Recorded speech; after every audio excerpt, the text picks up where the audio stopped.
Hello and welcome to study with Anjali. आज की class में हम प्रीवियस ईयर के एसएसटी के पेपर को सॉल्व करने वाले हैं, जो कि बहुत इंपॉर्टेंट है। इसके पहले की क्लास में भी हमने सीडीपी और एसएसटी के क्वेश्चन पेपर को सॉल्व किया हुआ है प्रीवियस ईयर के। अगर आपने उस वीडियो को नहीं देखा है तो वीडियो को जाकर जरूर देखिएगा, लिंक हम डिस्क्रिप्शन बॉक्स में दे देंगे।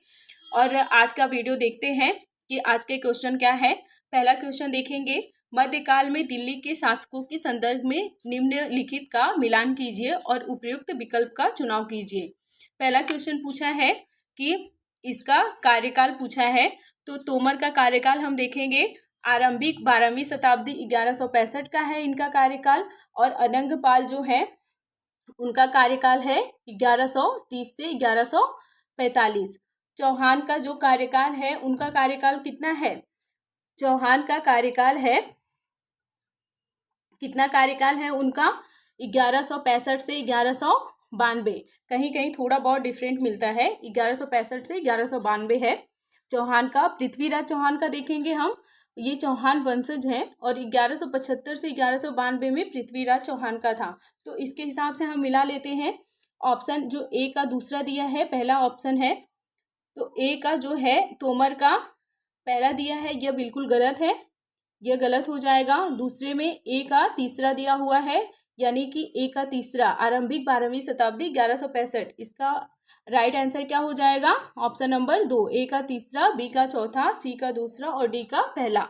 इसका राइट आंसर 2 हो जाएगा। नेक्स्ट देखते हैं, प्राचीन तमिलनाडु में की बस्तियों को उर कहते थे। कौन सी बस्तियों को उर कहते थे प्राचीन तमिलनाडु में?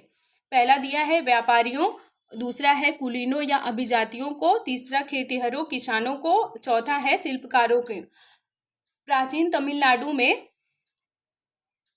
किसकी बस्तियों को उर कहते थे? तो इसका राइट आंसर हो जाएगा खेतिहरों और किसानों की बस्तियों को प्राचीन तमिलनाडु में क्या कहा जाता था? उर कहा जाता था। उर कहते थे खेतिहरों और किसानों की बस्तियों को उर कहते थे। नेक्स्ट देखेंगे, तीसरा है मुगल साम्राज्य के पतन के संदर्भ में निम्न का मिलान कीजिए। इसमें भी मिलान करना है। पहला है फर्रुखसियर का है, इनका कार्यकाल कितना है? फर्रुखसियर का कार्यकाल है 1713 से 1719। 1713 से 1719 यह पहला हो जाएगा फर्रुखसियर का। शाह आलम द्वितीय का कार्यकाल देखेंगे, इनका कार्यकाल है 1759 से 1816। तो हम ऑप्शन में देख लेते हैं, 2 ही से समझ में आ जाएगा कि कौन सा सही है। फर्रुखसियर का है दूसरा, ए का दूसरा है, तो ए में पहला दिया है, दूसरे में ए का चौथा दिया है, तीसरे में दिया है ए का दूसरा। इसका मतलब राइट आंसर इसका हो जाएगा तीसरा, ऑप्शन नंबर 3। नेक्स्ट देखते हैं, उत्तराधिकार की सहदायाद प्रथा का अर्थ है। उत्तराधिकार की सहदायाद प्रथा का क्या अर्थ है? ऑप्शन 1 है पसंदीदा पुत्र को अपने पिता की संपत्ति विरासत में मिलना, दूसरा है ज्येष्ठ पुत्र को अपने पिता की संपत्ति विरासत में मिलना, तीसरा सभी पुत्रों व पुत्रियों के बीच विरासत का विभाजन, चौथा दिया है सभी पुत्रों के बीच विरासत का विभाजन। उत्तराधिकार की सहदायाद, उत्तराधिकार की सहदायाद प्रथा का अर्थ क्या है? क्या है इसका राइट आंसर? सभी पुत्रों के बीच विरासत का विभाजन। इसका राइट आंसर हो जाएगा ऑप्शन नंबर 4। नेक्स्ट देखेंगे, क्वेश्चन नंबर 5, मराठी में लिखे भक्ति गीतों को किस नाम से जाना जाता है? ऑप्शन ए है 1 है श्रोतम, ऑप्शन 2 है भजनम, ऑप्शन 3 प्रबंधम, ऑप्शन 4 है अभंग। मराठी में लिखे भक्ति गीतों को किस नाम से जाना जाता है? इसका राइट आंसर क्या हो जाएगा? अभंग। मराठी में लिखे भक्ति गीतों को अभंग के नाम से जाना जाता है। नेक्स्ट देखेंगे, 6वां, मौजूदा महाराष्ट्र में रहे संतों के बारे में निम्न कथनों को पढ़िए और उपयुक्त विकल्प का चुनाव कीजिए। ए दिया है 13वीं से 17वीं शताब्दी में हुए कवि संतों ने सभी प्रकार के कर्मकांडों और जन्म आधारित अंतरों का विरोध किया। क्या यह सही है? बी देखेंगे, इन कवि संतों ने रोजी रोटी कमाने और विनम्रता पूर्वक जरूरतमंद साथी व्यक्तियों की सेवा करते हुए जीवन बिताने को अधिक पसंद किया। विकल्प देखेंगे, ए और बी दोनों सही है, दूसरा है ए और बी दोनों गलत है, तीसरा ए सही है लेकिन बी गलत है, चौथा है ए गलत है लेकिन बी सही है। इसका राइट आंसर क्या हो जाएगा? इसका राइट आंसर हो जाएगा ए और बी दोनों सही है। ए और बी दोनों सही है, इसका राइट आंसर हो जाएगा। नेक्स्ट देखते हैं,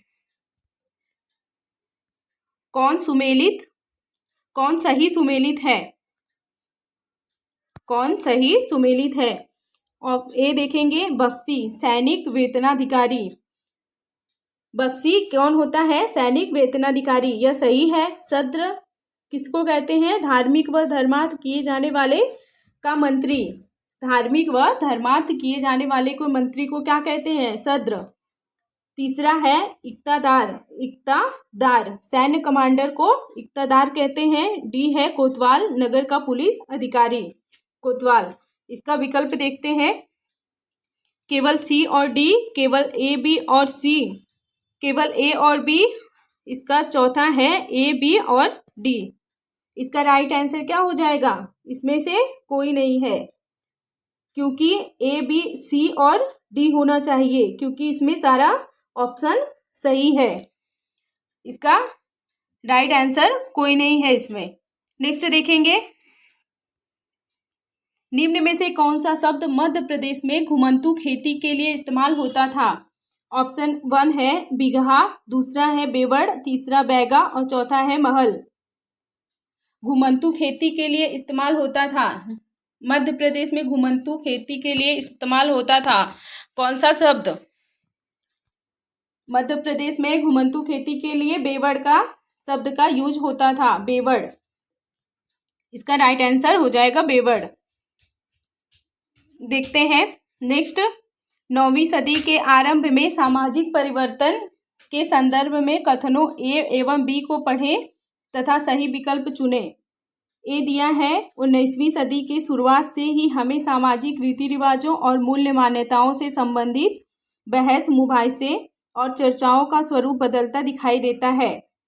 दूसरा देखते हैं, इसकी एक अहम वजह यह थी कि संचार के नए तरीकों जैसे किताबें, अखबार, पत्रिकाएं और पर्चे छपना का विकास हो रहा था। जरूर सही बात है, 19वीं शताब्दी के शुरुआत से ही सामाजिक रीति रिवाज और मूल्य मान्यताओं से संबंधित यही है ना, जैसे किताबें, अखबार, पत्रिकाएं, पर्चे छप गए और इससे लोगों का विकास आरंभ हो गया था। इसका राइट आंसर हो जाएगा, दोनों ए और एवं बी सही है और बी ए की व्याख्या करता है, यानी कि बी जो है ए की सही व्याख्या कर रहा है। इसका राइट आंसर हो जाएगा, इसका राइट आंसर ए हो जाएगा 1। नेक्स्ट देखते हैं, कथन ए एवं आर को पढ़ें तथा सही उत्तर चुने। कथन ए को पढ़ेंगे, डॉक्टर बी आर अम्बेडकर ने बचपन में रोजमर्रा की जिंदगी में जातिगत पक्षपात झेला था।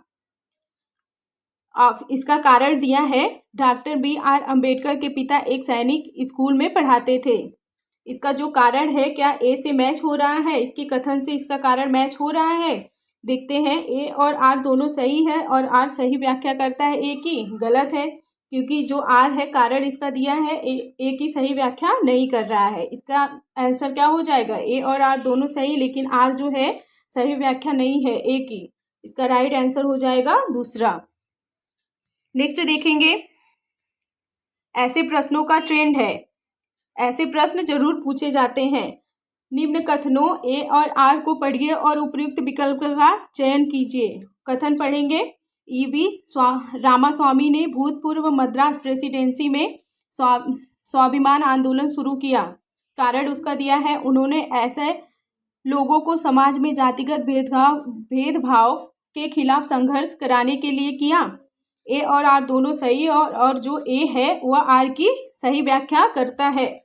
इसका राइट आंसर कारण इसका ए का कारण जो दिया है वह सही है। इसका ऑप्शन क्या हो जाएगा? 1 सही हो जाएगा, राइट आंसर हो जाएगा। नेक्स्ट देखेंगे, किसने जिन्ना के 2 राष्ट्र सिद्धांत का विरोध किया था? किसने किया था? जिन्ना के 2 राष्ट्र सिद्धांत का विरोध किया था मौलाना आजाद ने। इसका राइट आंसर ऑप्शन नंबर 4 हो जाएगा, मौलाना आजाद। 13वां देखेंगे, 1857 के विद्रोह के बारे में निम्न कथनों पर विचार कीजिए। 1857 के जो विद्रोह है उस पर कथन दिया हुआ है, उसमें से कौन सा कथन सही है और कौन सा गलत है। और दिया हुआ है, पहला, मई 1857 में भारी विद्रोह का आरंभ हुआ, सही है। दूसरा है, यह उपनिवेशवाद के विरुद्ध सबसे बड़ा अप्रतिरोधी पैसिव आंदोलन था। तीसरा है, इसमें सिपाहियों और जनसाधारण ने बड़ी संख्या में भाग लिया। पहला और तीसरा सही है, दूसरा गलत है। कौन सा गलत है? इसका राइट आंसर कौन सा हो जाएगा? केवल 2 गलत है। इसका राइट आंसर हो जाएगा 2।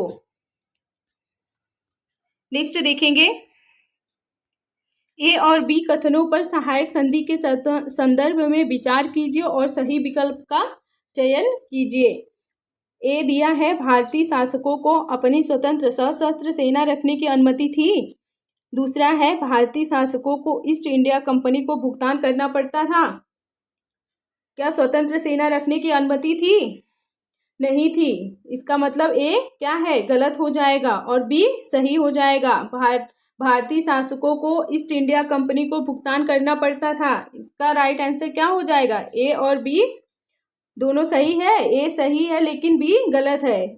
इसका राइट आंसर हो जाएगा, ए गलत है और बी सही है। इसका ऑप्शन नंबर 4 हो जाएगा। नेक्स्ट देखते हैं 15वां क्वेश्चन, निम्न युग्मों पर विचार कीजिए। निम्न युग्मों पर विचार कीजिए। ग्रह है और अपने अक्ष पर घूमने का उसका समय दिया हुआ है, मिलान करना है, क्या यह सही है? पहला दिया है, यूरेनस का समय दिया है 17 घंटे 14 मिनट। दूसरा है, नेपच्यून का 16 घंटे 7 मिनट। तीसरा है, शनि का 25 घंटे 40 मिनट। चौथा है, मंगल का 9 घंटे 56 मिनट। इसमें से कौन सा सही दिया है? केवल 1, केवल 2, केवल 3 और सभी चारों?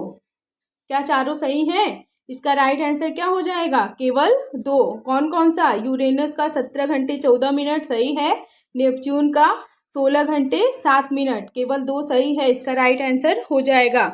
अगर वीडियो पसंद आया हो तो लाइक शेयर सब्सक्राइब जरूर करें। मिलते हैं नेक्स्ट वीडियो में, तब तक के लिए धन्यवाद।